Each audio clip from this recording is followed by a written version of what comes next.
Yeah, We good have morning. people coming in. We'll get started in just a few moments.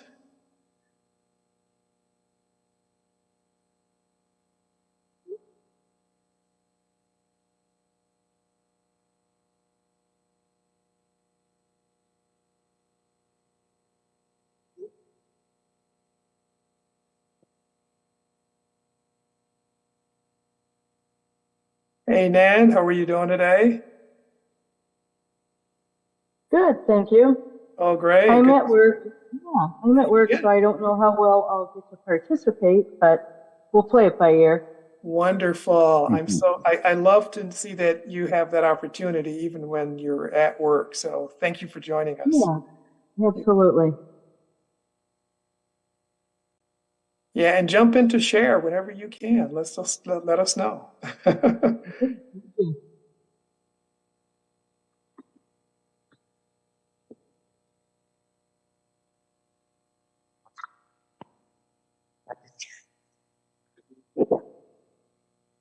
Okay.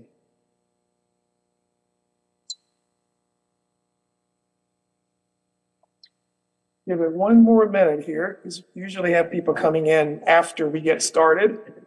And I think that that's just the way we are here. So we're going to just give them another minute and we'll get rolling. All right. Hey, Serena. Hey, Laura. The lady that just turned her video on is the master herbalist I was telling you about. Oh, So she's the one that says Zoom user on the screen here. Okay. All right. All right. Well, I'd like to welcome everybody here this evening. We're going to get started just with our introductory video. So Barry, if you can go ahead with that, please.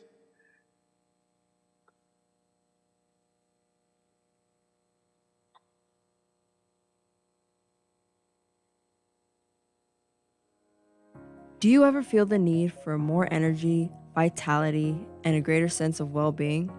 Then stay tuned. We are natural health enthusiasts with yet another delicious recipe of best practices and holistic lifestyle health. Our natural health planners, sponsors, presenters, and friends compile and share the simplest, most natural discoveries and practices targeted to restoring and maintaining energy, as well as a sense of well being that we all want in our daily lives. It has been said that health is a state of complete harmony of the body, mind, and spirit. Therefore, through the practice of the 8 laws of natural health, integrated with evidence based research, we see a world empowered by Christ's love that is passionately seeking to be its healthiest in body, mind, and soul. And that's why we're so glad you've chosen to be here. Join us each month to help us celebrate the Creator for the resources and knowledge that consistently optimize His gift of natural healing in our bodies. We thank our hosts at the All Nations Fellowship Seventh-day Adventist Church in partnership with Community Outreach Incorporated for providing this one-of-a-kind opportunity that helps us all live healthier tomorrow than we are today, every single day. And now, ladies and gentlemen, here's your Natural Health Meetup presenting team for this life-enhancing edition.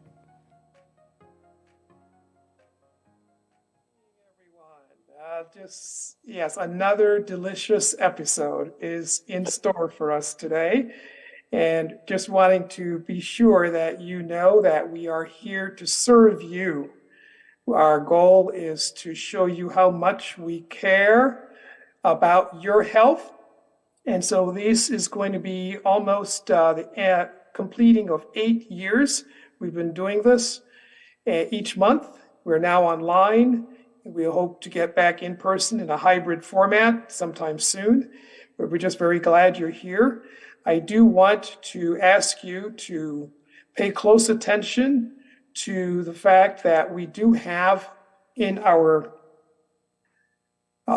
in the chat window right now, I'm putting a link and want to be sure that you use this link to give us feedback, even if this is your first time here. Even if it is your 10th time here, it doesn't matter. I love that you would give us some feedback, give us an idea of what it is that you would like us to be doing as topics. Give us that feedback. And at the end of the workshop, let us know how much you enjoyed it, not only on this site, but also on our Natural Health Meetup site online. So thank you so very much for coming here, and we'll continue with our agenda as posted. Right now, we're going to go directly to the appetizer minute. The appetizer minute is coming right up. Love for you to open your chat window. Open the chat. And we want to go back to question number 1. All right, want to go back to question number 1. And question number 1 is, on a scale of 1 to 5, how easy is it to maintain a healthy lifestyle for you? Where 5 is really easy and 1 is really hard. Just jump that in chat, pop that in the chat window so we can see what you are saying about that.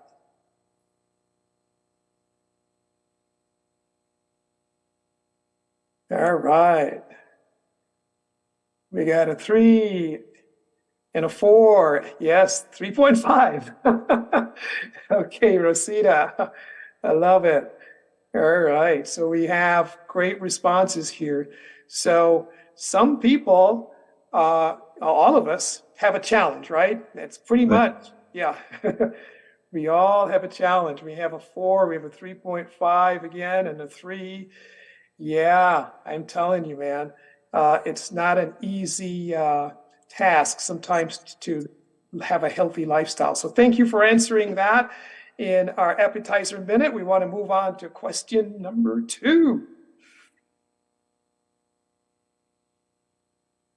Yeah, I know. Yeah, we all have that thing, right? That makes us fall right off the healthy wagon.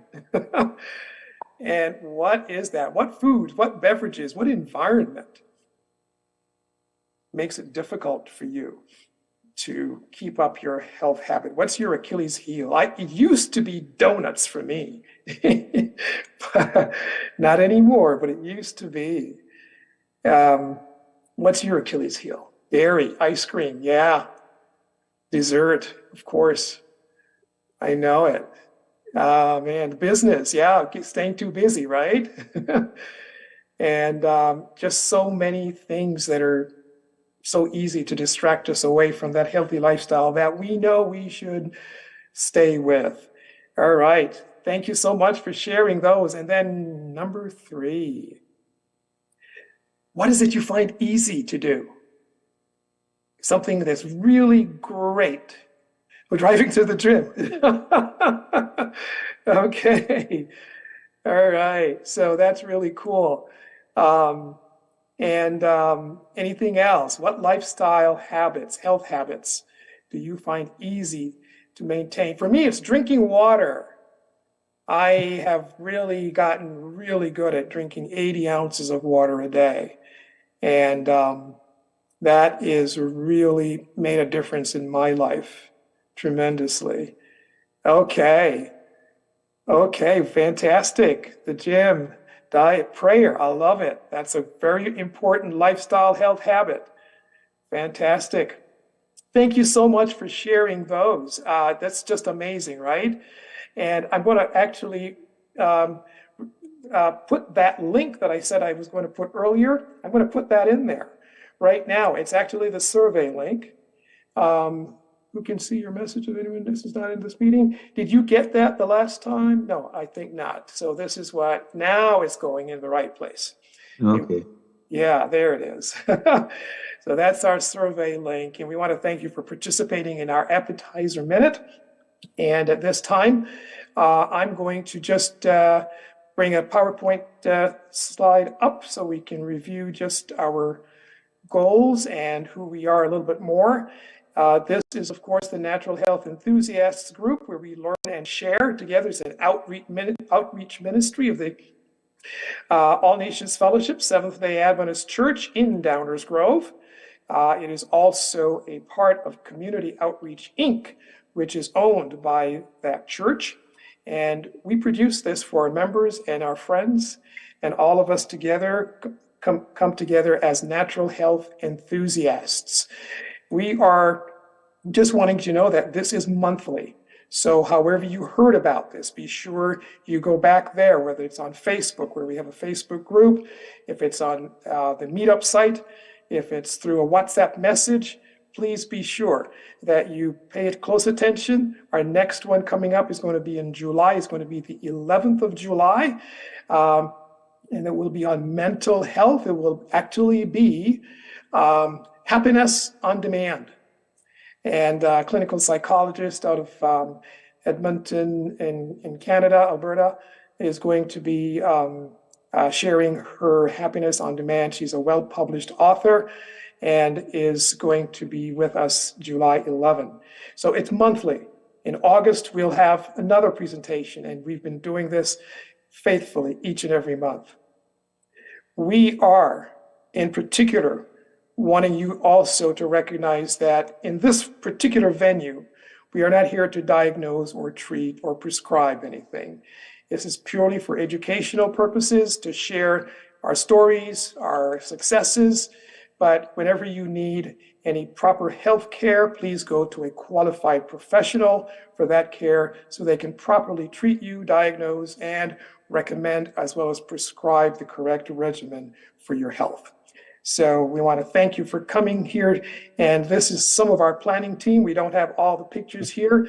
Let's let you know that we meet every week on a Sunday morning to actually come together to plan these programs and design them. And we really want to hear from you in that survey so we can actually improve what we do on your behalf.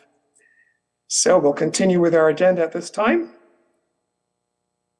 Dr. Rick. All right, I'm just enjoying the ride here. I was getting comfortable here. But I just wanted to welcome everyone here and just kind of quickly distill why we're here. And in a nutshell, there's two things that I kind of think about. Number one is to build a healthy community. You know, people do a lot of things together, some good, not so good, but we are encouraging everyone, even if you don't know someone, just spend a few minutes and you'll see we're a good place to be, a healthy community. And then the second thing and the final thing is really just to offer you something better. If we can move all of our lives just a little bit further along, I think we'll be in a good spot. So those two things, and be sure to stay afterwards to build that community. We have our kind of mixer at the end, just for a few minutes where you can talk and share, and we can hear your story as well. But I would love it if you would join me now for a word of prayer, okay? Father in heaven, we are just so grateful that you have given us an opportunity to meet with our friends and meet together. And as we hear the stories, let us all be blessed. In Christ's name we pray. Amen. Amen. Amen. Amen. Dr. Danny. Good evening, everyone. I hope you had a wonderful day. Here in Illinois, it's been a bit dreary and wet. But we're back together, and I'm so grateful that I can see sunshine in Mr. Rick's background. I can see palm trees in Mr. Backus's background. I can see plants in Mr. Zoomhagen and Mr. Campbell's background. My name is Danaran Frederick. I'm a teacher. I'm a chaplain at one of the hospitals in the area. And it is my privilege to actually be the moderator for today's program. We have a number of distinguished guests with us that we're going to be interviewing. And we hope that you benefit from the questions and the stories and the experiences of those that we shall share with. First, we have Dr. Zoomhagen. He's a medical doctor. And we want to thank him so very much for being here. We also have Barrington. Mr. Barrington works also in the community. He's at a school, an institution nearby. We have Ms. Serena. She is a certified, is it a certified Herbology? All right, all right. She has a certification there, and she'll tell us a little bit more about that. And our in-house health educator and guru, Mr. Dale Campbell. So before we start, I just want to remind you, there will be some time for question and answers for the panel. But as Dr. Rick has said, at the end, we want to have some time where you as an audience, you pitch in, you share. We want to hear your experiences as well. And so we call that the mixer. And so please stay behind. We'd like to hear from you. Dr. Zoomhagen, are you ready? Sure. Just tell me, get me started here. Wonderful, wonderful. Well, you are a doctor, and I've never been to med school. My brother's a physician. He's been to med school. But for me personally, my experience was when I was a young man early in high school, my dad was diagnosed with diabetes, and the doctors came and they said, now, Danny, what you need to do is to take this syringe and poke it into an orange because you need to get the practice of sticking your dad with insulin. And that was a bit shocking for me. But you've been to medical school, and there's something that happened, my understanding, something that happened that initiated a shift in your thinking as it related to drugs and medicine. Can you share that with us? Sure. Yeah, medical school is somewhat of an overwhelming experience. The best summary I've had for it is they cram so much information into your head that you forget how to think. Oh my! That's the way I describe it. And you know, I think what happened to me is in between my second and third year of medicine, I was given an assignment. We were doing these little independent study projects, and I was assigned to read a book. I sort of got to choose the book, and it was a list of topics. And I chose this book because it had an interesting title, and it was Confessions of a Medical Heretic. And that was by Robert Mendelsohn, who was a pediatrician in the Chicagoland area from the 50s into the 80s, basically. And he wrote the book in 79. And I was in medical school in about 80, I guess, this would have been right around 1980 or so, 82 or so. And that book was really eye-opening. It detailed Dr. Mendelsohn's skepticism that the medical system was really doing much to provide good, to put people on a path to good health. And they'd never entertained that idea. It was a brand new idea to me that maybe medicine didn't have all the answers. And I guess particularly what it helped me sort of begin to think in a different direction, that maybe medicine wasn't pure science. Because I was just, you could say,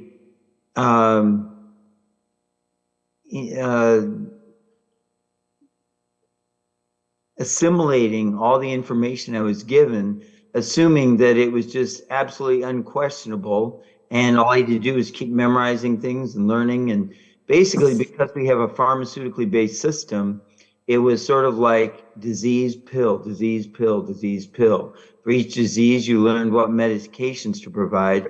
But Dr. Mendelsohn did a pretty good job in that book of showing that there was a lot in medicine that wasn't science. It was based on, you could say, profit motives. It was based on traditions. It was based on a lot of things that weren't science. But that was a very freeing concept for me, because all of a sudden I realized I could stop, I could think, I could analyze what was going on, and maybe with the idea that maybe not everything that I was being told was the absolute gospel truth, so to speak. So that really changed my whole perspective. And then what really changed my perspective is my wife and I had a baby at home when I was in residency. And that was the first bit of, you could say, a little bit of light came into my life, because I was so sort of depressed as I got through medical school and didn't feel like I was really helping anybody. But when I saw my wife deliver at home, I realized there was maybe some usefulness that I could, provide And so I joined that group and was with them for 24 years doing a home birth. And actually, I attended a home birth last night. I'm more or Oh, less wow.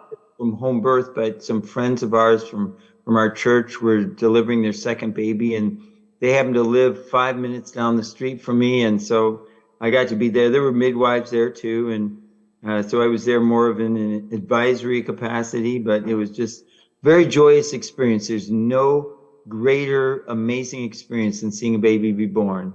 And so you could say that that gave me a whole different viewpoint on health and sort of trying to find a path where I could be helping people rather than just keeping them stuck, you could say. Right. Something else that I understand is pretty amazing and pretty life-altering are migraine headaches.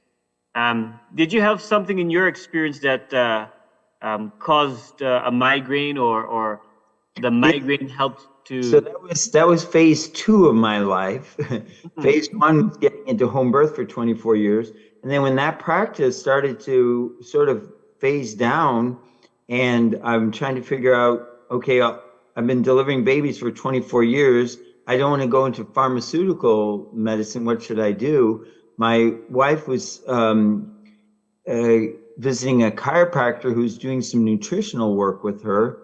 And she knew I was having migraine headaches and said, maybe you should try nutritional work. And I didn't even know what that was. I said, what do you mean nutritional work? I was going to ask the same question. What do you do with nutrition? Well, it's just the whole idea that God made your body to heal. And lots of times when something's not working optimally, it's because you're either missing something in your diet or you're putting something in that's creating a health situation.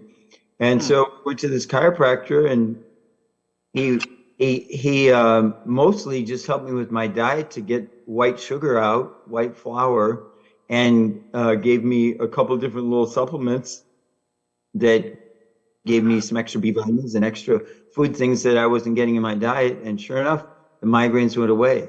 And of course, in medical school, you learn zero about nutrition, literally zero. And even what you do learn is not really very valuable, because everything's pharmaceutically oriented. So it's like they say to a man with a hammer, every problem is a nail. Well, to a doctor, every problem is a pharmaceutical deficiency. So we just got to figure out what drug we need to put in your body to bring about healing. And of course, that's not really, to me, it's not a very creationally based viewpoint. And I think that's where I really feel blessed that God has led me down a path where I've more and more been able to be involved in a system that I would say is creationally based. To recognize the body was created by God, it does amazing things, and to respect it, to respect what the body's doing, and then to realize that unlike what I learned in medical school where they said it doesn't matter what you eat, yeah, it does matter what you eat.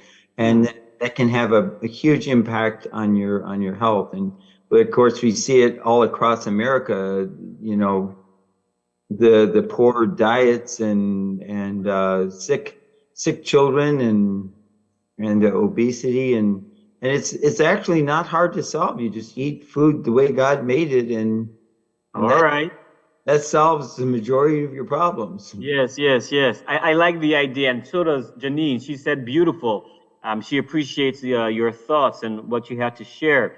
But I like the idea of respecting the body. I think that we as humans, we sometimes give too much liberty to the physicians and to the doctors, but we know the body a little bit more than we think we do, our own body. I have a video I want to show before we go to the next person. I'm not sure if Barry has it ready. It's from Good Morning America. Barry, do you have that ready? It's an episode where this young woman did not know what was going on with her. I'm sorry? It's ready when you are. Oh, fantastic. Let's go ahead and roll that video. That ties into Dr. Zoomhagen and Mr. Barrington McLean. Story. For 31-year-old Nicole McGinnis, finding her North Carolina dream home with her father on HGTV's beachfront bargain hunt renovation was a welcome distraction after a tumultuous year. In 2015, I had a tumor. I started treatment. What's out there? Big old bird. That all ended just this past year. McGinnis says she finished treatment last summer for a stage 4 glioblastoma, an aggressive brain tumor, and began filming for the HGTV show in September. Wow. When Nicole's episode finally aired last month, Dr. Eric Voigt happened to be watching from his Long Island home and spotted this lump on the left side of her neck. Dr. Voigt felt obligated to do something, posting on Facebook, "I am watching a TV show and notice this woman has a left thyroid mass. She needs a sonogram and fine needle biopsy. I wonder if she knows and hope it's benign. Hashtag beachfront bargain hunt." That message eventually making its way back to Nicole, who took Dr. Voigt's advice and went to the doctor for a biopsy. On Friday, her results came back positive for thyroid cancer. And now, for the first time, they meet face to face where she can thank him for posting a truly life-changing message. And now we are joined by Dr. Eric Voigt. Dr. Voigt, thanks for being with us. And so you were just watching television and you saw something on her neck and you were concerned it was cancer. I was, yes. I'm a head and neck surgeon, and after a long work day, I get home and I'm watching beachfront properties and dreaming about a beachfront home, and I just noticed a subtlety in her neck. I'm watching the show and I just saw something wasn't right. You bringing the doctor home with you even when you're relaxing watching television? Yeah, you know, I'm trained to examine patients and I teach medical students, and it just caught my eye, and I knew it wasn't right. Well, we're glad it did catch your eye. You and Nicole have never met, right? We have not met, no. Would you like to meet her face to face? I would love to. It's really a heartwarming story for me. Well, are you guys ready to meet Nicole? Yeah. All right, let's do it. Come on out, Nicole.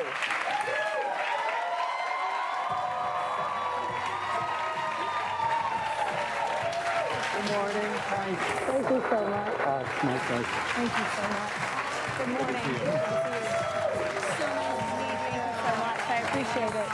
All right, Nicole, I'm sure you've been wanting to say something to Dr. Eric here. Dr. Voigt, go ahead. The floor is yours. Thank you so much. Dr. Voigt, I'm going to try to say this without getting emotional. I have gone through a lot these last couple of years and never expected to have to be a 2-time cancer survivor. But without you keeping a vigilant eye and watching that television show, who knows how long I would have gone on without that being checked. So from the bottom of my heart, thank you so much. You have no idea. Now, I have to try not to be emotional. Also, no, I'm really happy to help. You know, doctors and nurses do this every day. It's what we do, and I'm happy to help. Thank you so much. The reality is, you know, later on in the video, he talks about the fact that we all should be more in touch and in tune with our bodies. But I go a step further and I say we here at NHE, we as Dr. Rick says, we want to offer something better. We want to make sure that this is a community where we can grow, learn from each other, and live a little better today than we did yesterday. Barrington, as I watched that video, Barrington, are you there? I'm not sure if I see him or hear him. Barrington McLean? Which one would he be under? Yolanda. Oh, under Yolanda? Yes. All right. You're muted right now. Barrington, are you? Okay, well, they're calling me. Yes. Yes. Okay. Okay, go ahead now. Backward, and I don't know how. Okay, so you're wonderful. You are there. You are there. Yes. Now we want to switch the camera, but I don't know how can I do it. The bottom line is, can you hear me? Yes, we can hear you, Barrington. Thank you so much. Go. Let's go. Yeah, let's go ahead and do this as we do the technical stuff later. But in this video that we just watched, this woman had a lump in her throat, and somebody identified that there was something wrong. You had an issue with your throat. Can you share a little bit about that, and how did you discover that? Were you in tune with your own body, or somebody else tipped you off on it? Well, mine was what they call Barrett's esophagus. Of course, Barrett's esophagus is a precursor to throat cancer.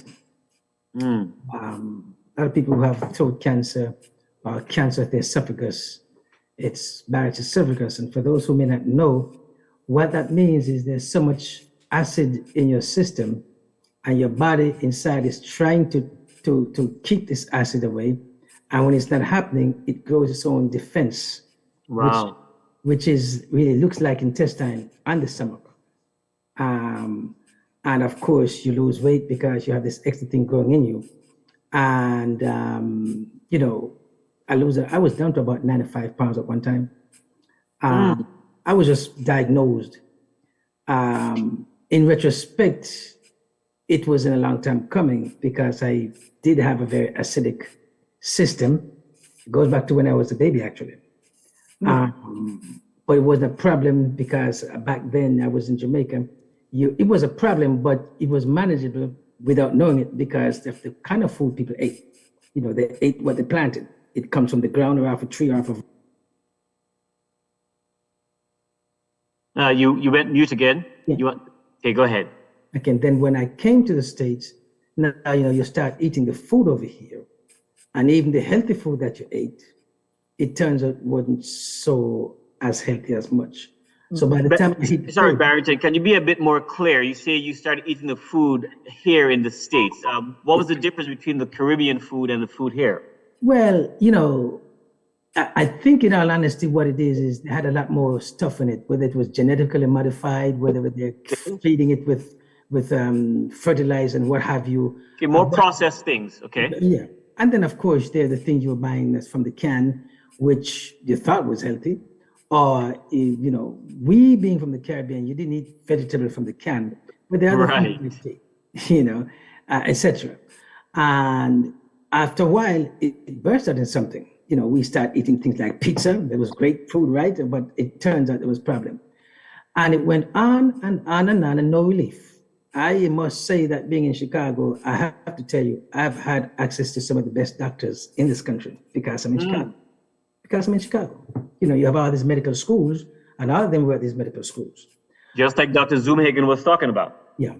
And I remember I went to one, I won't say which one of the teaching hospital, and he gave me a new medication. And I said, so doctor, what food should I not be eating? He said, oh, eat whatever you want, just take this. And I thought to myself, he's crazy. Because everything I eat is bothering me. So as time went by, the good Lord would put a lady named Yolanda in my life. And she saw what I was going through, and I was doing my best. I was cutting out foods because I was learning. And eventually she was talking to a friend of hers from Colombia, and the friend told about this place called Vida Sana. Vida Sana. Life and Sana, healthful living. It's more like Adventist lifestyle living. That's really what it boils on to. Okay. And I told her, okay, fine. Let's check it out, because I had already checked out Uchi Pine and Wildwood and decided that I cannot afford that kind of money. But when we discovered Vida Sana in Colombia, and we started looking at the cost, etc., it would cost me what it would cost me for 1 week at Wildwood, Uchi Pine, and I'm not blaming them because they're doing a good job, and this is in the United States, it costs more to run the business. 1 week there would give me my airfare back and forth, my treatment, my food, my hotel stay down there. So I went down there for about 3 weeks. Oh, wow. They started immediately, they do the assessment and so on. And they started with all this natural therapy. Clay all over my body, from my throat all the way down, my entire body. Of course, the clay is cheap, they just dig it out of the ground. Hot and cold water treatment. They did look at what I was eating, my diet. simple stuff like what some of us used to do in Jamaica and didn't think much of it, walking around barefoot and didn't think much of it. Simple things like that, which they say stimulate the nerves in your feet and so on and so forth. And it went on and on. When I came back, I remember going to work and people say, you just came back from vacation. And at first, I didn't know what to say. But then they started telling me what's going on and how I look. And I thought, okay. The second year I went, again, the treatment, and people said the same thing. Finally, when I went in the bathroom and take a look, I'm like, it is true. My semblance, my skin, everything was coming back, etc. And I did notice I was tolerating more foods here, even though I wasn't doing too much of it. The third year when I went back 3 years in a row, the same treatment, except this time around, something happened to me. I had a bowel movement like 7 times in one day. Okay. And it was as fast as I was through, I was having another one. And so I started getting scared. I thought I was having diarrhea. And I remember in some of those occasions, this may sound weird or gross to some of you, but I remember sometimes there was so much stuff coming out of me that sometimes it would literally fill the toilet bowl and I could feel it. So I had to get up and flush it and sit back. One of them, when I looked at it, it literally looked like intestine. Oh my. Yeah, of course I checked it and so on and so forth, and your finger went right through it and so on and so forth. Then I came back and went to my normal doctors out here in the south suburb, and he said, yes, you still have the Barrett's. At that point, I decided, well, I'm going back to my other doctor up north and see if we can get some of these other things. One of them they call a photodynamic process, another one they call ablation. And one of the doctors said to me, you don't want to do the ablation because what ablation is, they're going to scrape that thing off your esophagus, but we don't know what's going to happen when that thing starts to grow and if it's under there. So, but then I went to another doctor, and the doctor looked at me, looked at my report and said, you know what? Before I do anything, let me go in and take a look. And he went in and came back out. And when he came back out, he showed me a picture. Your esophagus was as clean as a penny whistle. And your polyps, I remember some of the doctors used to tell me, the polyps were so big that they didn't bother to figure out which one they were going to take. They were just snapping and to biopsy them. They were all gone. And he said there was nothing. And from then on, that's when I started gaining back my weight. I started being who I am, started eating. All right. To this day. Now, I still have some issue there and there, but it's very much under control. Barrington, what a journey, what an experience. Yeah. And I want to thank you so much for sharing that. But do you know how you figured out that you needed to do something drastic with your body, with the change? Was there an event? Was there a person that said, hey, there's something wrong with you? Or did you just feel that your body was going through a significant change? Pardon me. Yes, I knew that I was going through these issues because I couldn't eat anything. And I knew, things was happening to me, and I knew I just wasn't getting the answers, to the extent that I had been doing a lot of research on my own. And sometimes when I go to some of these doctors, they would make comments. I don't know if it was patronizing or what, but I would be asking questions. It looked like sometimes it's a question that they didn't expect me to be asking. But it's almost like I took a lesson again in biology and anatomy, because I'm asking that kind of question. Why is this? What's happening? The lower sphincter? How do we get this to not open up and close up in a way so that the acid doesn't come out? That kind of thing. So, but they all knew that I had the issue, but they would keep prescribing these medications. And right. Every last one of them that you can think of that are now over the counter, I've been in all of them. Tagamet, Mantic, Prilosec, you name them, every last one of them. I still do have some now, but every once in a while I may take it, but I don't really pay, Yes. See, but what it boiled down to is it was a change at the diet. It was also learning how to control stress. Because, by the way, as you, Dr. I call Dr. Frederick now, know, within the Seventh-day Adventist Church, there's a lot of people in there who are doctors. And I can, I was telling my wife at one time, I could probably name 10 people on my fingers right now who are friends of mine that I know personally who are doctors. So make no mistake about that. When I got some of these test results, I called them up. And what one of them in particular said to me, said, well, okay, you're doing everything you're supposed to do. You're on the right track. So the one thing you need to learn to control the stress. Because what's happening is the stress will also provoke acid. You know, your food what you eat can provoke it. But what he was saying is, remember now, when you take the medication, it's supposed to be either an acid blocker or acid reducer. And it may do that so the body can heal. But if at the same time while you're taking that, the body is naturally producing acid anyway, then on top of that, you are doing stuff that's producing more acid. Well, when that more acid goes on top of what's going on, the little medication you can't do anything to it. Double trouble. Yeah, it's double trouble.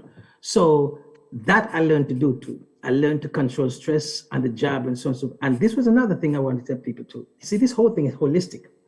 I now realized when everything was said and done that the job that I had, the good Lord had put me there for a reason. And when you say the job, you mean your employment? At the university where I was. Okay. Because at one time I was trying to leave. You know, I wanted to get promotion and so on and so forth. And I knew that I was doing good interviews and so on. And I knew that I knew what I knew because I know that I knew. And I couldn't get the job and so on and so forth. And sometimes I couldn't understand. But when everything was said and done, I remember talking to some of my friends right here in this house.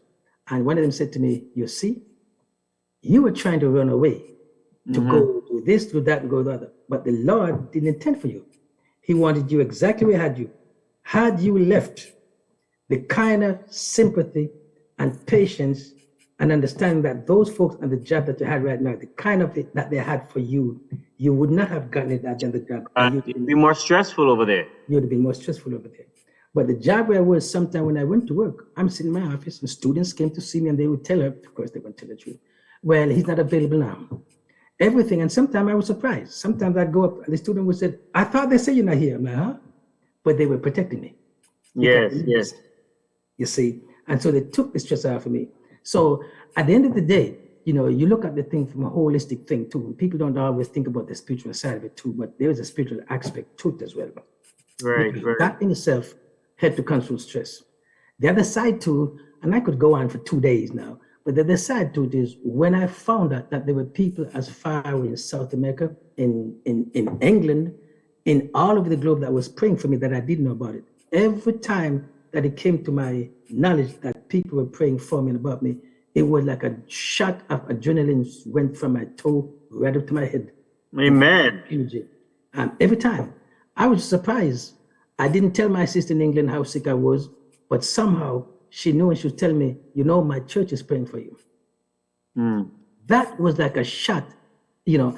And the thing about that is what I found out about these type of things is it's a positive, whatever it is shooting through your body. It's shooting through your body, which is what the body needs. So like I said, when I found out people in Mexico, and I didn't know anybody in Mexico, but I found out there were people in Mexico. In England, I forgot elsewhere, but it was over the globe. People were praying for me. And every time that I found out about it, that energy shot right up to me and gave me more energy and vigor than you could imagine. Well, Barrington, I want to thank you so much for sharing this experience. From Dr. Zoomhagen, you know, I connect your talk in regards to creation, right? When you talk about clay, when you talk about fruits and vegetables from the Caribbean, when you talk about walking barefooted, I would imagine Adam did not have shoes, right? Correct. Or sandals. So putting all that together, you definitely are like a poster child for what we're trying to do here at Natural Health Enthusiasts. Looking at things. But before I let you go, though, I do want to ask this question. How did you see, Barrington, that your health was affecting your family? Was there an issue with your son or with your wife? How did that relate to you wanting and desiring to make change? Well, firstly, you know, of course, not that the wife was secondary, but you look at the young innocent child. He was about, when I finally first went to be the son, and Matthew must have been about 4 or 5. Matthew's your son, yes. Yeah. And I remember there were times when the baby was asking me to pick him up and I couldn't. I didn't have the energy and I couldn't pick him up. Wow. And so on and so forth. I just couldn't. And sometimes I just have to hold him and like walking by my side. He didn't know why. And I knew that I had to be in a position, I want to be in a position where I have to be provide for my family, for my son. I already knew because different people had told me, and I called one dear sister who is now resting up at the Evanston Church, Sister Kerr, who said to me one day, Brother McLean, somebody else can raise your child, but no one can raise your child like you can raise your child. Wow. And she was telling me, you got to get it together. So there was that concern. Yolanda was still relatively new here, second year or so here. And so she had not gotten herself settled yet. So I'm thinking, if I'm not here, how are they going to survive? Obviously, they would have survived somehow. But in my mind, the Lord provide. But in my mind, I wouldn't think of it that way. I'm thinking my son needs his father and his mother to grow up all the way up. And he needs to go to college and he needs this. And she alone would not be able to do that. So that was the motivating factor to get it together. Wow. And before I go, let me just say this. This is a little bit of advertising. Anybody want to know? One of the young ladies that was at Vida Sana, Colombia, she has a visa. She comes back and forth. She's actually in Chicago right now. And she's looking for anybody. She can do some of those therapies with them, whether it's the massage, whether it's the hot and cold water treatment, whatever it is. She's in Chicago. Anybody interested in meeting with her, she does some work with them, let me know. Well, thank you. I think at the end, during our mixer, we can share some more about that information. But I'm hearing from Dr. Zoomhagen that natural birth was something that was inspiring to cause him to go in that direction. And for you, it was your family and it was the stress. You wanted to make that decision. We move on now to one of the, if it's okay for me to say this, Serena, one of the co-founders of Natural Health Enthusiasts. You've been with this organization for quite some time. From the beginning, from the start.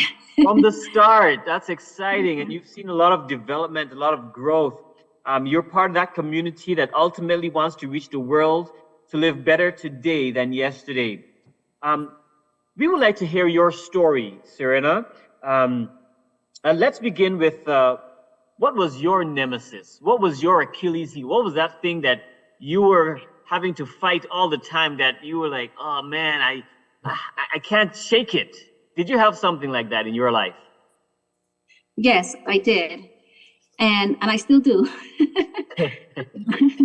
But I believe that my downfall in health really has to do with ignorance, not knowing better. Because even though I grew up, as a vegetarian, no one really taught me at home, in school, at church, or anything, the real fundamentals of good health. So, I did everything. I ate everything that everybody ate. And, as a teenager, I ate all the junk foods and processed food. And I was particularly really attracted to McDonald's French fries for some reason. I don't know why. Yeah, they're salty, yeah. But that was like my go-to. And so anytime I'm hungry, something will just click in my brain, go get some McDonald's fries. And that's what I will always do. So I just ate that way, growing up as a teenager and a young adult. And, I did that. And I believe that was my nemesis. I do. Yeah. All right. With regards to this particular item, right? The McDonald's, how did it affect you physically? What were some of the symptoms that came about during this time, either with that or with queso or other junk foods? Yeah, I think it is something that happened over time, over years of eating this kind of way and not knowing better. I believe that eating the French fries and the milkshakes and the apple pies from McDonald's and all the processed foods and everything that I ate and what I did not eat. Like, for instance, I wasn't really eating vegetables and fruits and not drinking enough water. In fact, I tried to avoid water because there's apple in apple pie, right? There's potatoes in French fries. I guess. But the thing is that I think over time, eating this way, because it doesn't affect you, at the beginning, it takes years. So when I started feeling sick, like, getting sick every winter, Every winter, literally, my immune system will go down. I'll lose my voice. And even before then, I will be like tired all the time, just lack of energy and not want to do anything, fatigue and just not really understanding. And I still did not correlate that with my diet because I didn't know that it was my diet, so I just thought that, well, maybe this is what happens when you get older. So I didn't know what to do. Literally, I didn't know what to do. Every month I was having pain, experiencing crippling pain to the point where I was overdosing with Advil, using it as a Band-Aid. I didn't know any better. So, but these were the symptoms that I was experiencing, every winter getting sick, lack of energy, fatigue. These are the things that I had to deal with. Okay, well, good. My last question is twofold, right? Twofold. When you got sick and tired of being sick and tired, you must have had a moment where you became convicted to say, I've had enough. So my first question is, when was that? And then the follow-up question would be, what did you do? Okay, so I started to pray and fast. I just asking God just to guide me in my life, my health, the future. And amazingly, after I finished that prayer and fasting, I had a very strong convictions to stop eating cheese because another thing, I was a cheese lover. I mean, nobody could tell me don't eat cheese. I ate cheese with everything. So, but after that period of time, I had a very strong conviction to stop eating cheese. And when I told everybody else, everybody just kind of chuckled, like, let's see how long this is going to last. Right. But I am grateful to know that I have not gone back to cheese, and it's been like 10 years now. So I'm happy about that. Yeah. And then with that, I was able to stop eating other foods.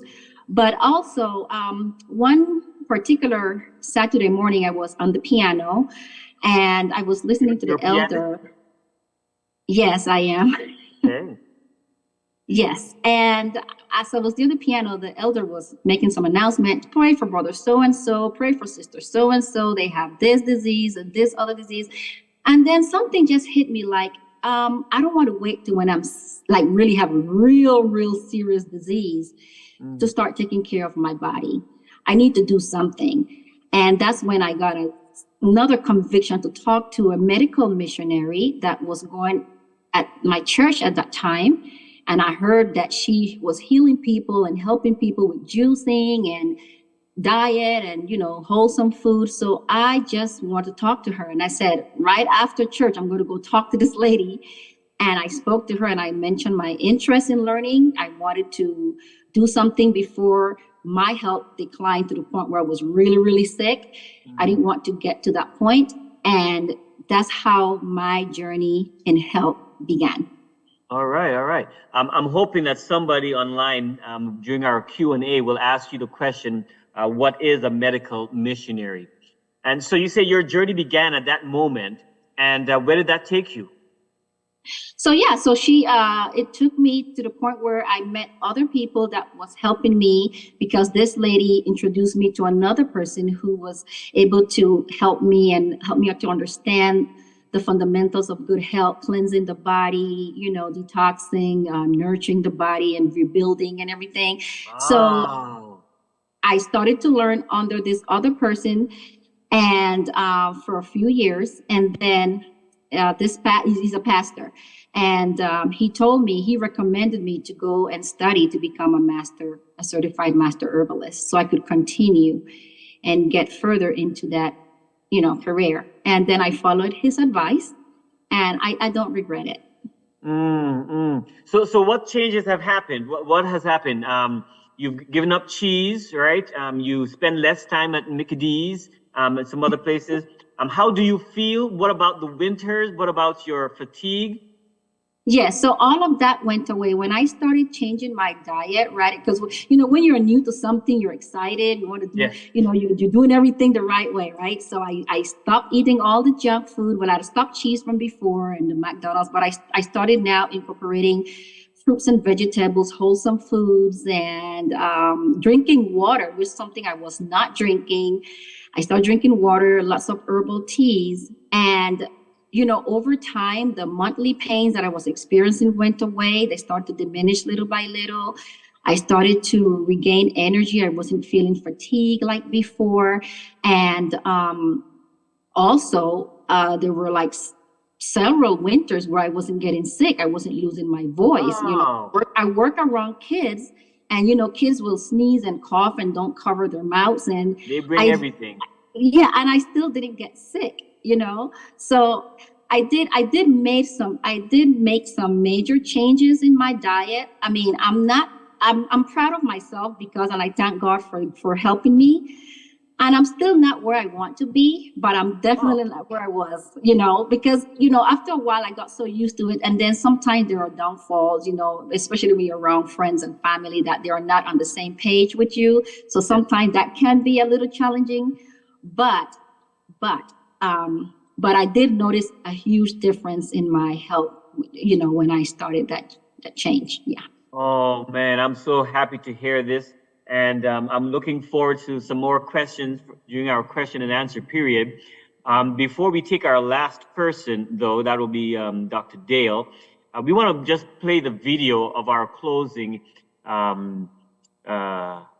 video for you because we don't want you to miss out as to when we have opportunities and where you can pray.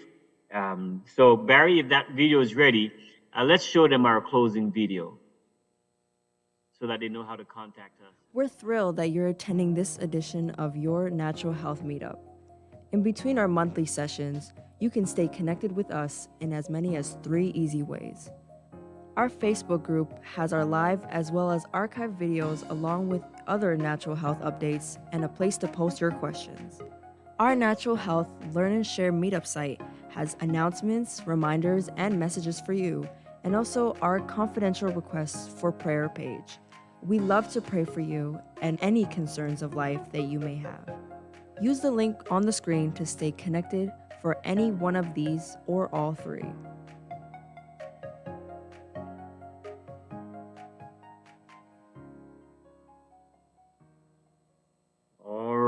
All right. Please make sure you take a picture of that QR code and stay in touch with us. So we've heard from Dr. Zoomhagen about respecting the body and living as if we were Adam and Eve at their beginning, right? In creation, living that way. We've heard from Mr. McLean about self-advocating, prayer, and avoiding stress. Some of these things are necessary, but also about visiting health institutes like the one down in Colombia. And we've heard from Serena about ignorance. It's ignorance. We just don't know. But the more you know, the better you are to make decisions for yourself. We want to end now with our leader here, Mr. Dale Campbell, Michael Dale Campbell. Are you with us, sir? Yes, I am. Let me get my video up too. Wonderful, wonderful. You know, it says here that you spent some time in DC. I spent some time in DC. I went to college, at Columbia Union College, just outside of the DC area. I had a wonderful time in DC. But your experience apparently wasn't as nice as mine. What were you doing there in DC to begin with, and what happened? So, yeah, I came to Washington, D.C. when I was 6 years old, actually. And that's where my parents were at university. They were studying at the time. And that I remember, in fact, it was just maybe a couple of years ago that I went back to Washington, D.C. and found the house where we were living. Oh, fancy that. At 145 Oneida Street. But the situation for me in Washington, D.C. that I recall very vividly is that I couldn't breathe very well. I had asthma, to the worst degree. It was very difficult to breathe. And I remember going from clinic to doctor to testing, all kinds of tests. And this is now in the late 1950s. So, whatever the technology and the testing It was limited to what was available at Correct. the time. Yeah. And there was nothing. There was nothing that they could really do for us. You just kept having to be careful and not exerting myself too much. And now this was asthma as opposed to allergies. Asthma. So if you exercise too long, if you were, running a lot. That's correct. That's Okay. right. Running my scooter in the alley behind the house. Yes. Yeah, those kinds of activities I had to limit quite a bit. Okay. Well, you said you came to the DC area. Where did you come from? Yeah, we came from Jamaica. Okay, so you went from Jamaica to America, spent some time there. I myself, I'm from the Caribbean, Yes. right? And so I know if I would go home at any time and I would tell my mom I have these symptoms, there is an herb, there is a bush, there is some natural product that she would advise me to use. Was there an opportunity for you to go back home, and did you discover anything? Yeah, so in we regards were to that? we were in the United States for just about 3 years, and my parents moved back. I was with them. So returning back about the age of 8, still continued to have asthma symptoms. And it was on a sunny day in the city of Kingston. My mother and a lady were talking, and I overheard them talking. And you were 8 at this time, you say? Yes, I'm 8 years old. Yes, I overheard them talking. My dad had a nice 57 Chevy with the fishtail, and they were talking right beside behind the car. And what I heard, this was the lady speaking to my mom say this: just give him a few drops of juniper oil in his orange juice or his water, and his asthma will go away. And Juniper oil? Juniper oil, that's right, juniper oil. And I don't know where my mom got it from, but I remember distinctly having to hold my nose because it smells terrible when she put those 3 or 4 drops in the orange juice. And it was a morning ritual. It was something that I had to do, and I had to prove. Instead of leaving and having me finish it, she would stay with me to make sure I didn't dump it down the sink. That's correct. Yep. And so there it is, that within a matter of, I don't know now how long it took, but I have not wheezed since I got cured. Wow. And so you're telling me that at the age of 8, you remember that. Yes. Because it was a watershed moment in your life. Yes. Yeah. When did you later in your life realize that there are benefits to natural products, to juniper oil or something? Well, the second time that I think it stands out in my mind is just a few months after getting married in 1976, where a little patch of hair came out from the side of my head. Just a little patch. And the friends that we were staying with in Michigan at the time recommended that we travel to Illinois. It was about almost a 2-hour trip to University Park to a naturopath that was there. They had been consulting with this naturopath and had found good results. And they said, well, why don't you go check it out? Of course, we were students at the time at Andrews University, so we had to watch the pennies. Yes. And we got in our car, we drove over, and I got to tell you, he looked at me, first of all, and he said, well, your right shoulder is lower than your left, so we have to straighten that out. That was one thing. And the second thing he said, the nutrients that your body needs to grow your hair, you probably are deficient. So we're going to boost that and give you some biochemic tissue salts or cell salts to stimulate the activity. And I don't know how long it was, maybe 2 weeks or 3 weeks after that, my hair started to push back through. Huh. Yes, there was something else that he gave me, though, that was very powerful, and I still, even today, use it periodically, and that it was flax seeds, chia seeds, buckwheat, oat groats, wheat groats, all germinable, to be soaked in water with some raisins in a refrigerator. That's equal parts. and let it sit in the refrigerator until the seeds and grains get soft. Okay. And then I was to take a tablespoon in the morning and a tablespoon in the evening of that high nutrient dense mixture. Yes. And man, it provides energy and it has a tremendous number of nutrients for hair growth. Wow. I'm glad I have a pen with me, and those of you that are online, I hope you're taking notes because I am. And maybe somebody will ask about that in our question and answer period. Sure. We're almost out of time, but Yes. I can't end without asking about this watershed health journey that you have been on. Tell us about how you overcame diabetes. Yeah, so it's so with the background, when I was diagnosed with diabetes, I said to myself, there's got to be a natural way to reverse this.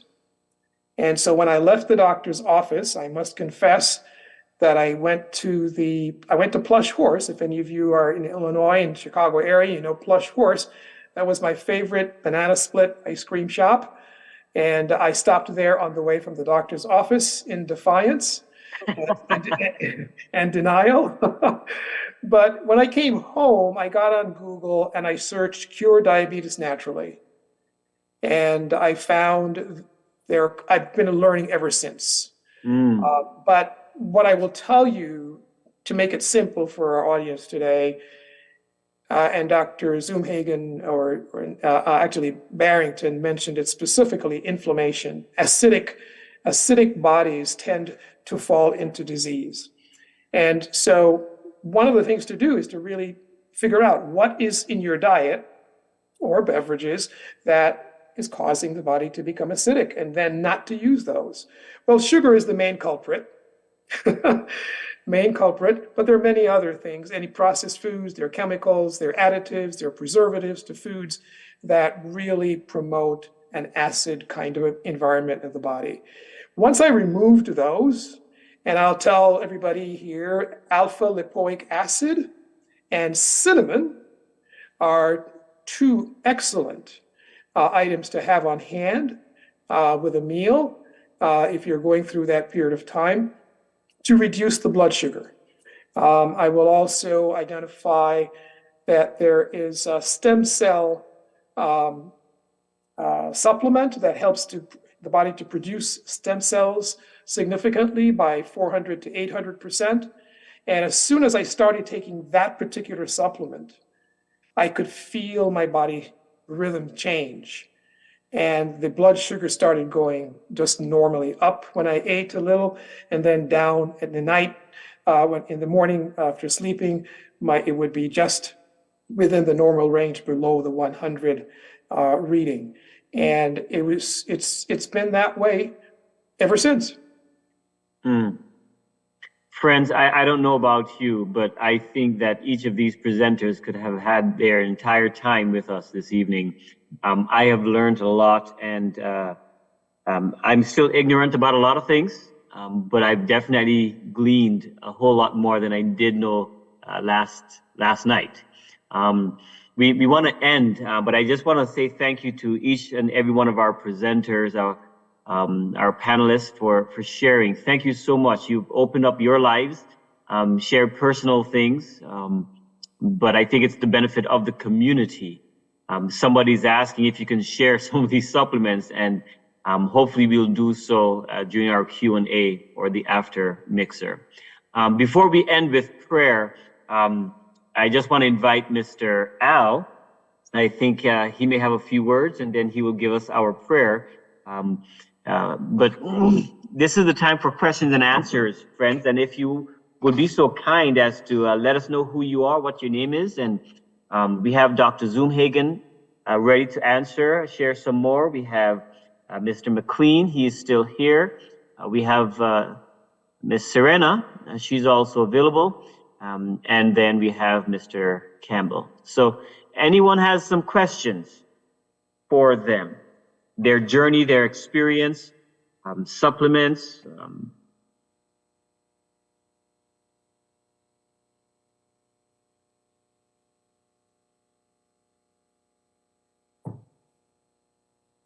questions or clarifications from our panelists? I'll set it up so they can unmute themselves if they'd like to do that. I thank you so much. Hi, my Yes. name is Taj, and my question is for Serena. You mentioned in your background a bit that you did health missionaries. So I was wondering if you could tell us a bit about what that is and what exactly you did. Excellent.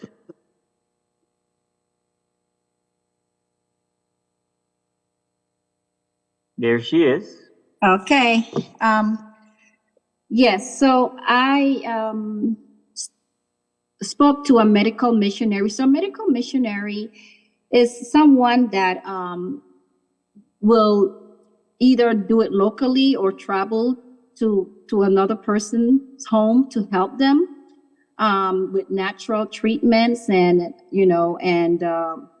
hydrotherapies and different natural treatments, but they are also treating the spiritual and mental aspect of the person, not only the physical body. So they will do things like those. So I spoke to that lady, and she's the one that initiated me and introduced me to another person, which is a pastor, and he's also a medical missionary. And he also introduced me to this lifestyle, changing, and that the change is just not only physical, but it's also spiritual, mental, all of these things are connected. So that's what a medical missionary is. Okay, Did that thank answer you. your question? Yes, thank you so much for You're going in welcome. detail about that. Thank you, Taj, for your question. I have a follow-up question to that, Serena, and that is, what is the training like to become a missionary, medical missionary? Does one have to go to, like Dr. Zoomhagen, medical school? Is there an institute that they go to, like Mr. McLean was suggesting? Is there a certificate that I can get online? Well, the medical missionary, you can study that at different ministries. It's not like a school that you can go to, but like, for instance, Centurion Ministry offers medical missionary course training. So does Meet Ministry. So these are different ministries that are offering the medical missionary course. Okay. Thank you so much. Thank you so much. Or they can go to Colombia too, right? That's correct. They actually have the training there. They teach them about the Bible. They teach them some other stuff, doctrine, and so on and so forth, and a way of using the health message to win souls for Christ. Medical missionary, yeah. Now, you talk about Colombia. My limited knowledge of that world tells me that they speak Spanish there. Correct. So, Yeah, but I think, well, there are quite a few of them down there. I'm not sure if there's any elsewhere, but it's called Vida Sana Popayan. If you look it up, Vida Sana Popayan. They are using stuff from the Bible, stuff from the Ministry of Healing, that sort of thing. And like I say, they teach those remedies. They do actually do anatomy and physiology, believe it or not, and so on. And then, but they combine it with biblical teachings. And then in turn, they're supposed to be missionaries, medical, to teach people about Christ using the medical knowledge. all right. Thank you so much. Thank you so much.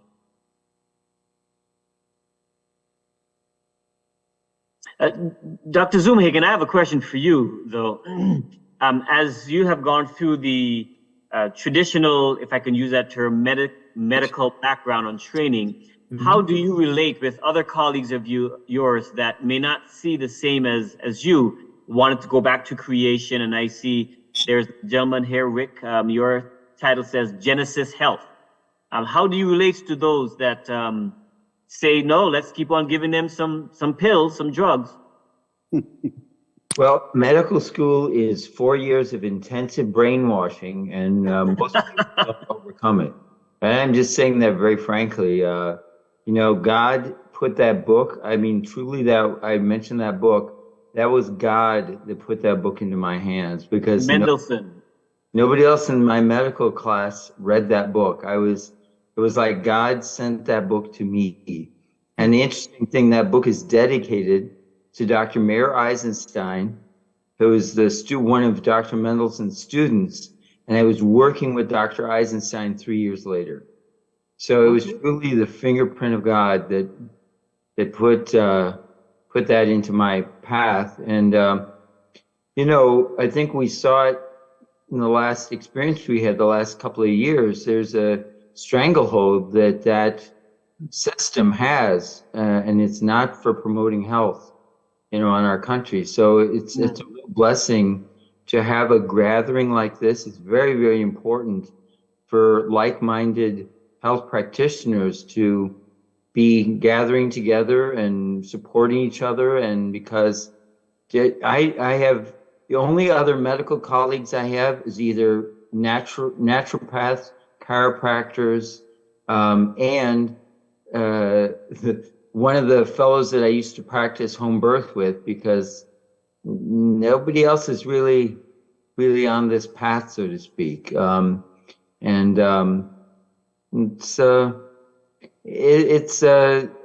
actually been going around churches and giving a little presentation I have about how we kicked God out of science back in 1859 with this theory of evolution, and how that is, we're reaping the fruits of that, successfully over the years. But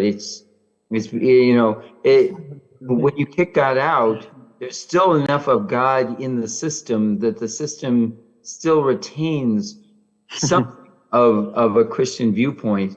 But the more God isn't there, the more the Christian viewpoints fall away and fall away and fall away, and pretty soon you're left with a very, I'll just say, evil system. And so that's my simple answer. Thank you. My colleagues are you. Those are you're my like-minded colleagues, and I very much value your friendship.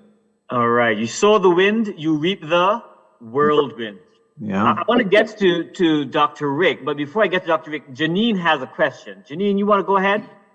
Yeah, I'm just absorbing so much with you guys, but I know the speaker for Yolanda was talking about getting out and, walking barefoot on the ground. Yes. Somebody like me, I'm a little, I guess, anxious. So how would I avoid like ringworm? Because I do want to do that, but I'm not going to lie. When I get out there, I'm kind of like, ooh, let me not step here. Right. Well, I mean, you're walking in the grass. That's what we're walking around on the grass. You obviously wouldn't want to walk out on the road. There's all kind of stuff you walk in that could be polluting your body. But you walk on the grass, and it stimulates, as they explained to me, it stimulates the nerve of your foot, which of course is connected to all the different nerves to your body, help to stimulate the whole blood flow and so on and so forth. But in terms of ringworm, I wouldn't walk into water, pool of water and that kind of thing. You walk on the grass. If you have a front lawn, for example, that you're cutting every week, what have you, you walk around on that barefoot. That's okay in your backyard. Walk around that barefoot for a little while. Or if you go to the park, I know they may be spraying, I don't know if they spray pesticide or what have you on it, but and that was an advantage down there. There's none of that down there. So I was walking around the grass in front of the building, at the back of the building, down the what have you on the property. It's a big 45-acre property. I was walking around barefoot. So, but if to avoid all that ringworm and what have you, you obviously, I shouldn't use the word obviously. You don't want to be walking around something that's wet, water, dirt, that kind of thing. No. Thank you for your answer. Did you have something else, Janine? Actually, I do. So I'm kind of new to this journey, and I've noticed that, a lot of people have their websites and businesses and things like that. But like Serena had stated, there is and everybody has stated this really, but just, I guess with what she does, For me, looking for services, spirituality is really important to me, and I don't want to get caught up in somebody's agenda for like a neo wave, altered Christian type, you know what I mean? I love your discernment. That's very good. Yeah. So how do I guess what would be the best way to, because I do, tap in to that whenever I'm on these websites, asking the Holy Spirit, should I follow them? That type of thing. But is there like a, guess, I don't know what the other word for, I don't want to say evil, but like, I guess, ill-intended sort of, agenda, could that be presented with these, these plans or all this new wave of information? Thank you for your question, and I really want Dr. Rick to get into this answer, but I would say off the bat, absolutely. The devil in the book of Genesis is known as being crafty, right? He was the most cunning of all the created things, and so he will try to disseminate his theories and his desires in everything. And that's one of the things that I love about this community, as Dr. Zoomhagen says, like-minded people. We know that there is something called the great controversy, and Satan has infused himself in every aspect of our lives. But Dr. Rick, you want to share a few words regarding Janine's question? Well, I think two things are pretty straightforward to me. Number one, you don't necessarily have to walk barefooted to be healthy. Okay, you use what therapies matches what is ailing you. So that's one thing, because you don't have to feel like you have to force yourself to do what someone else is doing necessarily, right? But the other thing is, if you were trying to recognize a fake dollar from a real dollar, how would you do that? Right. You spend time studying the real dollar. Right. And the things about the fake dollar will just jump out at you. So if someone is teaching something that is not aligned with the Bible or your beliefs or whatever, you're sensitive to that, you're praying, but you also just listen to what people are saying, and you study continuously. I don't think, I mean, I've been doing what I've been doing for 25 years, but I don't know everything yet either. So you wait and study and wait and study and watch, and God will lead you that way. Thank you. Thank you. Thank you for that.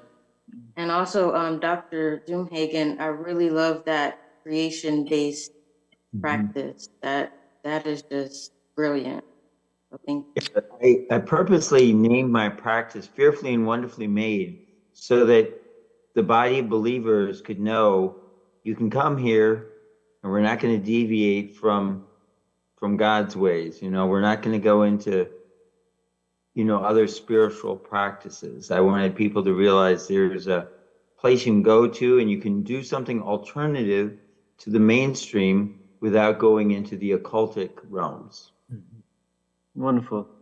And that ties into what I was going to ask Dr. Rick. Your title there says Genesis Health. Why do you use Genesis in your practice? Well, for me, I believe Genesis is the fountainhead of everything. I think that you can find sciences, you can find the guidance for health, you can find everything you need to find in the book of Genesis in terms of belief systems, etc., for the Christians. So I use that as a basis for understanding how I should actually do my therapy. So I'm probably, I don't know, one of the few people that I know of that actually base my therapies on biblical understanding and such. And then I verify science by what I do. So, which is a tricky task, but some things you keep and some things you throw out, you know. All right. Well, thank you. Hey, I want to thank everyone for joining us this evening. We're going to have closing prayer now by Mr. Backus, Dr. Backus. And then after that, please stay. I have some questions for the audience when we're through here. But Dr. Zoomhagen, again, thank you. Mr. McLean, thank you very, very much. And we pray that your journey continues to be a good one.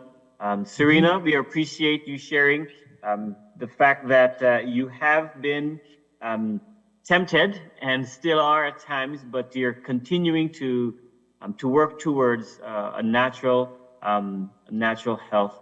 And then ultimately, Dr. Campbell, Mr. Campbell, we appreciate you sharing about alpha acid and cinnamon as we try to stabilize our blood. Dr. Backus? Yes, and let me add my thanks to all the presenters that you have named. And let me acknowledge you, Dr. Danny Frederick, in a special way for the wonderful job you have done moderating our program this evening. We thank you for all the time and effort. And I'd it's like your to permanent job now. I'd just like to mention that I second that nomination. Absolutely, absolutely. Thank you so very much. I do want to mention, just prior to the prayer, that the links are in chat. If you'd like to stay connected, our Facebook group, our Natural Health Meetup, all of the previous programs, including this one, are in our Facebook group. If you join the Facebook group, you'll have access to all of the archived presentations. And we'd love to see you join our group and share with us your challenges, your experiences, and your victories. And again, thank you all for coming out, and thanks to the moderator and all the other participants tonight as well. And thanks to Michael Dale Campbell for leading out in this program. We have a lot of fun every Sunday morning at 8 o'clock Eastern Time in planning and visioning how we best serve one another and our audience. So let's go ahead for prayer, please. Grateful. It's a really fun show to do, and I can do it from my house. For Alice's kids, tell us what Alice. Althea Dennis, can you hear me?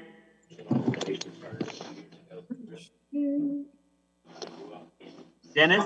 Okay, I got her. Okay, thank you. Okay. Are you ready? Let's bow our heads, please. Father in heaven, we thank you for this session of fellowship. We thank you that we can hear stories of individuals who feel they have been led by you in the practical things of life, such as health and lifestyle. And we thank you for your word that sets out the plan for not only our individual lives, but your plan for this earth, your creation. And we ask that as we go through the rest of our week, that we'd be cognizant of the things we are learning and sharing, and help one another to grow not only healthier in body and mind, but in spirit also, and be ready for your soon coming. We thank you for giving us your written word and the word in Christ Jesus, in whose name we pray. Amen. Amen. Amen. Amen. Thank you so much, Al. Well, this is the conclusion of our official time for Natural Health Meetup. And the rest of the time, about 10 minutes or so, we just want to figuratively take our ties off, right? And just have a chat, just have a talk and hear from you, the audience. And if you are so inclined, we would really appreciate if we could see you, right? Maybe you're on your bed, so just keep the the neck part up. You know, maybe you're driving. That's all right. Don't take your hands off the wheel. But we just want to chat. Okay, we just want to chat. And I have a question, and I'm going to be very honest. All right. Could I also, just one item, that we're going to stop the streaming. Oh, yes, yes. I'm going to stop the streaming now so we can actually take our ties off. This is not being recorded, yes. Streamed, rather. It's not being streamed.